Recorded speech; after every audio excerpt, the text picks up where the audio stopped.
And now, from WNYT, Albany, this is News Channel 13, live at 5. Tonight's top story of the morning, calm of a Rotterdam neighborhood. He's ripped apart as this state trooper and his friend are found dead.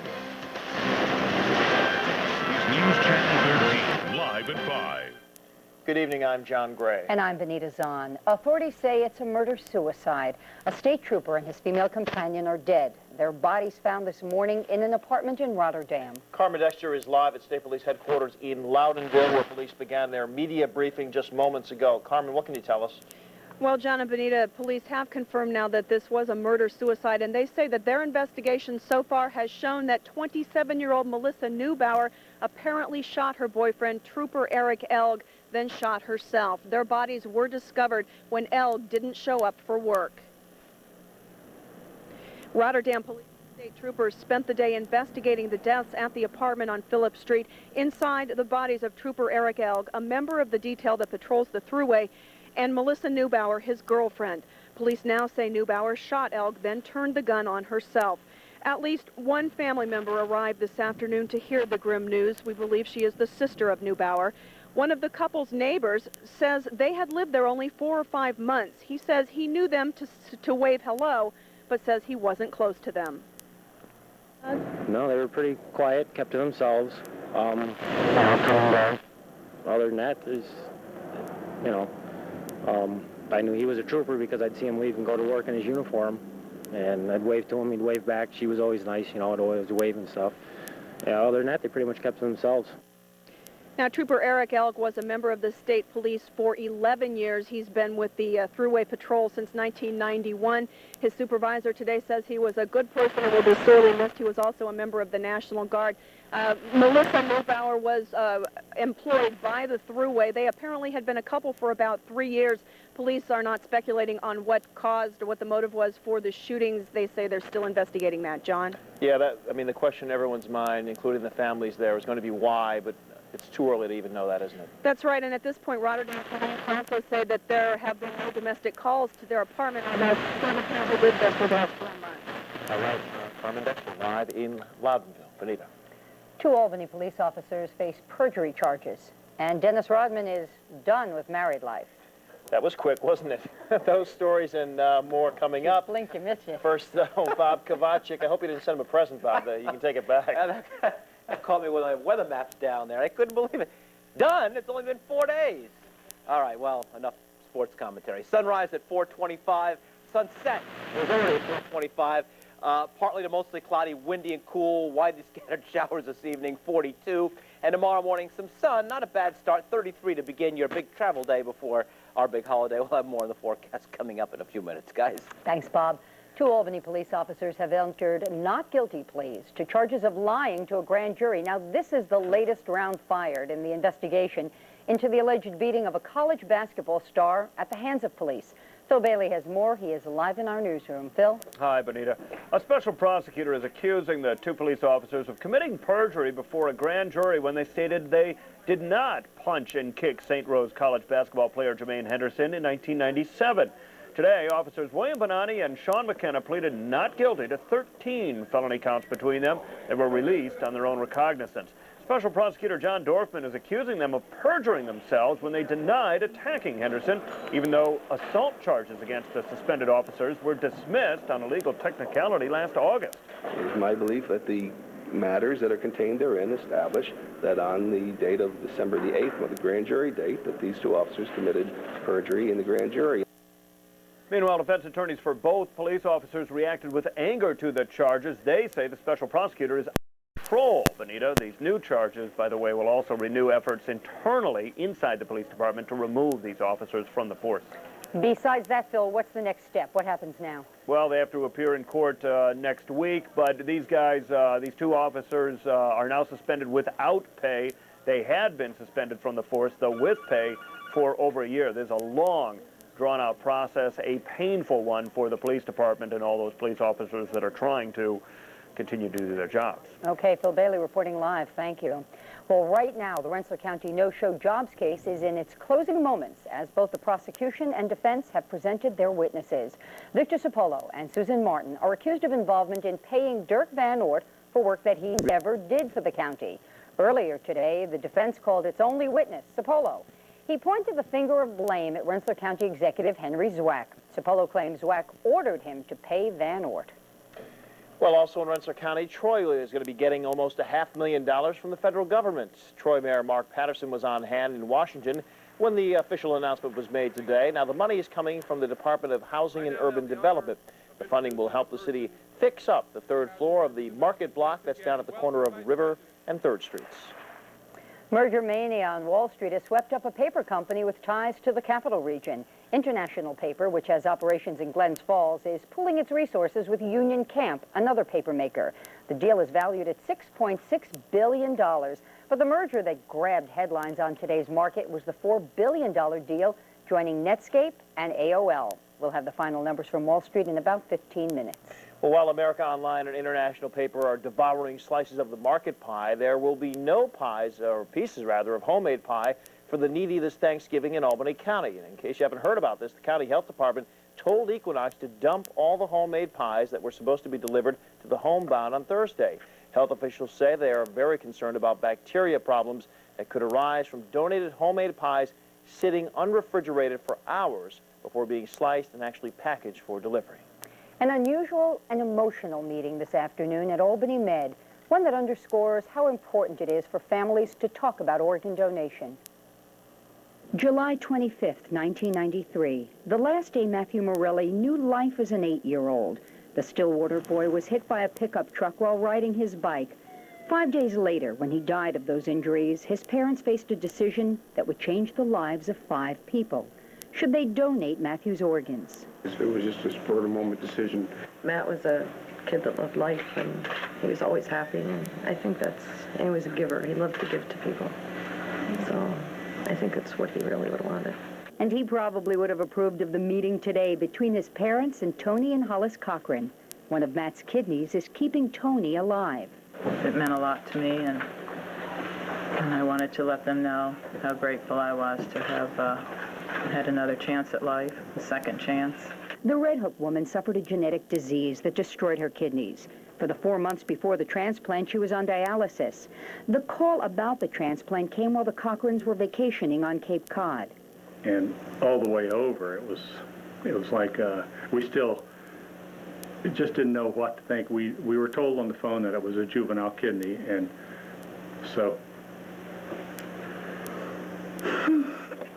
Meetings like these are rare. The Morellis and Cochrans had been corresponding anonymously through the transplant office at Albany Med. The policy, if after a year of correspondence the families want to meet, it's arranged. They plan on staying in touch. It'll be easier. We can write more about. You can't write much in the letters. You write through Mostly you can't reveal anything about yourself. And they're all going home with something. For the Morellis, a peace of mind that they made the right choice. For Tony, another special gift. It's a picture of their son. And when Beth and I corresponded to each other, she would write at the bottom of her letter, "May my guardian angel watch over you." And she picked an appropriate frame, as he is watching over me.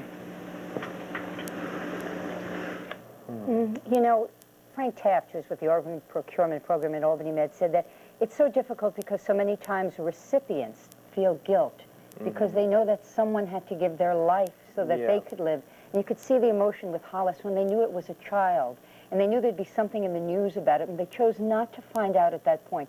So it's just so wonderful for them all to meet today. It's such a hard decision any parent would have to be in, but I guess if only this goodness can come out of it. And they really want to underscore that families need to talk about this. And like they say at the Organ Procurement Program, don't take your organs to heaven. Heaven knows we need them here. So, all the best to all of them. Well, health concerns about little ones is sparking a massive recall of some playpens. We have a number you'll need to call. And a riddle for you. What generates a lot of publicity, snide comments, and lasts 9 days? The answer? Dennis Rodman's marriage. We'll have details in a moment. Plus, you're looking for the perfect holiday toy. Well, you're not sure what the kids really want. Join me and the experts. I'm talking about the kids. We're putting toys to the test. The story is in about 11 minutes. Live, local, late breaking. With Benita Zahn, and John Gray. This is News Channel 13, live at 5. News Channel 13 is sponsored in part by Niagara Mohawk. Coming up, News Channel 13 First Warning Weather with meteorologist Bob Kovachick. Closed captioning of News Channel 13 is sponsored in part by Pepsi. Welcome back. Topping our check of world and national news tonight, an option instead of impeachment. One member of the House Judiciary Committee says that he'll draft a move to censure the president. Massachusetts Democrat William Delahunt says that he'll offer a resolution that would censure Mr. Clinton for his relationship with Monica Lewinsky. Well, baseball legend Joe DiMaggio may be sicker than anyone had thought or his lawyer even let on. 2 television stations today reporting that DiMaggio has cancer and recently suffered a heart attack. His lawyer says the former Yankee great, who turns 84 tomorrow, is not gravely ill. He's been in a Miami hospital now since October. Look at that. Isn't that amazing? The morning began with a real bang in L.A. today. The administration building of the Long Beach Naval Station, as you can see, bit the dust. And there's more to come as the rest of the naval station is headed for the scrap heap. And you know, some people thought it wasn't going to last, and they were right. But 9 days, Dennis Rodman apparently looking to get his recent marriage to Carmen Electra annulled. His lawyer tells the New York Post, quote, Rodman was so drunk at the wedding, he didn't know which end was up. I don't think we need to say anything more about that story. You're right. So hi, Bob. How's the weather? Hi, guys. How you doing today? Good. All right, let's talk about the weather. Windy and cool. Some scattered rain showers around. Temperatures in the high 30s and low 40s. That's pretty good wind gusts across the area at times during the day. Today, now 37 in Warrensburg, 40 in Hudson Falls. Some showers nearby there. Some showers also in Manchester, 39 in Greenwich, 38 in Saratoga Springs. Fairly gusty winds blowing out of the west-northwest, adding to a bit of chill in the air. 40 at Amsterdam. The winds will die down somewhat as the night progresses. Any leftover showers will move out of the area, and things will dry out and lead to a pretty good day tomorrow. Our travel day looks pretty good. We'll take a close look at that in a moment. Statewide radar showing the rain showers advancing southeastward across the area, moving southeastward, as I said, across the state on toward western New England in the Berkshires and northwestern Connecticut. We're going to check pinpoint radar right now and show you exactly where the showers have been and where they are going. And again, the showers basically covering an area from Washington County on east into Bennington County, down into the Berkshires, and also some showers stretching on westbound into the Greene County Catskills. And we'll animate this over the last 3 hours. And again, you can see that we've had some showers around, some instability showers, a burst of moderate rain in some cases.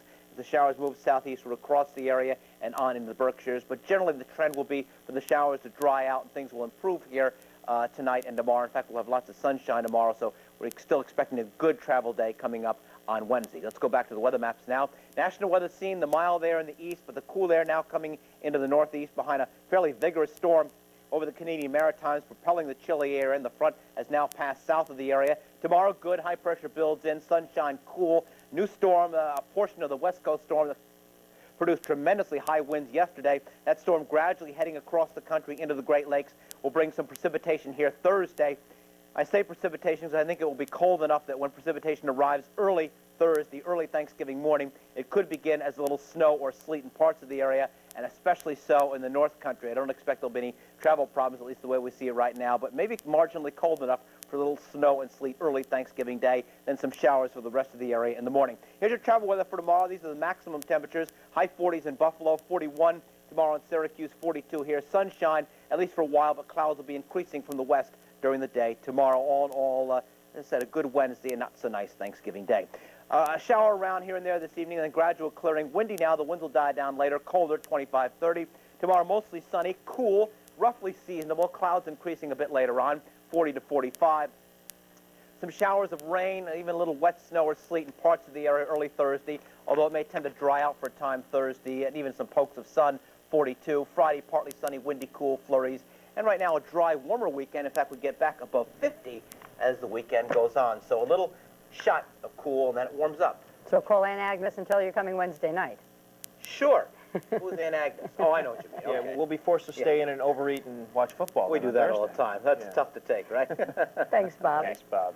Let's get a check on the ride home now. Before it gets messy out there, right? Jeff Benson has the latest from the Metro Traffic Center. Thanks, John and Benita. It is already messy right now. I-90 westbound, numerous accidents between exit 5 and exit 5A. Expect delays with that. Also westbound, very slow approaching the exit 24 tolls. Backups going to Fuller Road. 787 northbound, the ramp to alternate Route 7 westbound, slow as well. And on the Northway northbound, a parking lot with volume from exit 6 to the Twin Bridges. Alternate Route 7 westbound, the ramp to the Northway northbound, very slow as well. This report sponsored by the best takeout restaurant in town, your nearby Grand Union. For News Channel 13, I'm Jeff Benson in the Metro Traffic Center.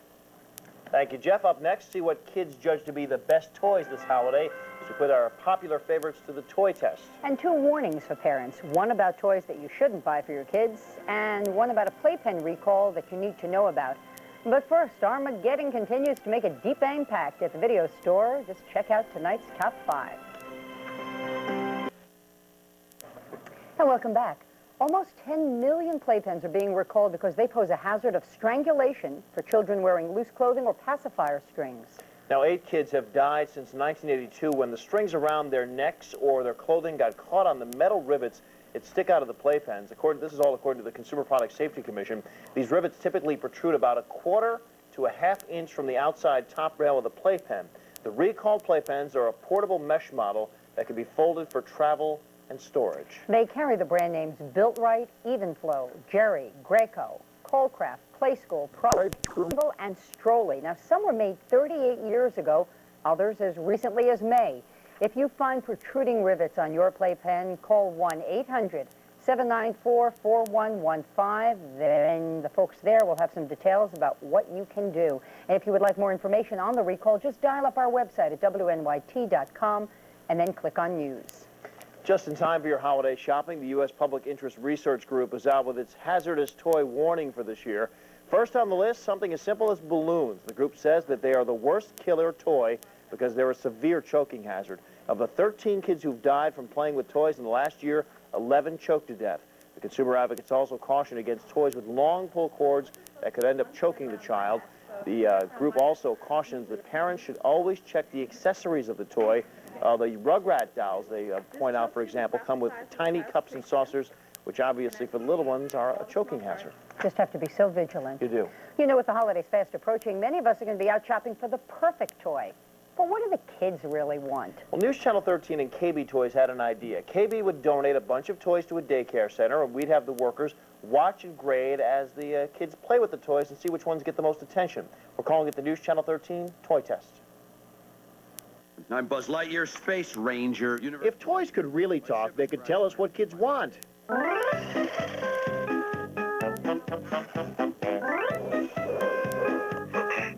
But since they can't, we have to talk to the kids and the adults who make the toys. So what's going to be hot this year? Yeah, we already know about Furby, but what else? Ice Girl dolls have stayed hot all year long, and we weren't sure it was going to last through Christmas, but they're going to be red hot through Christmas. Blue's Clues is another license that the toys are just selling great. Blue's a TV show on Nickelodeon, and the young kids really love them. Teletubbies is another new show from this year, and the Teletubbies toys are all selling very, very well. The bouncing Tigger is also expected to make the kids jump. But the only way to really know what kids want is to ask them. So we dropped by the daycare center at the Albany Jewish Community Center and put on the great News Channel 13 toy test. Yeah, they do look kind of cute in those shirts, don't they? For a solid week, we had kids in every age group play and play and play. What we wanted to know is what they like and sometimes it could be annoying. What they don't. And make no mistake, parents, there are always surprises. Remember this guy? A lot of the surprises start late because the manufacturers start their TV right around this time of the year on the TV toys. So we expect between now and Christmas a couple things to get hot that we're not expecting. So expect the unexpected. We'll show you what these kids like and what they didn't tomorrow. And just to let you know, we'll do the 1- and 2-year-olds and the 3- to 5-year-olds tomorrow. So if you have kids in that group, definitely stay tuned for that. Sounds like fun. And there were surprises. Really? Mm-hmm. That's kids. Well, the stock market's cooled off after yesterday's record-setting day. We're going to have the final numbers.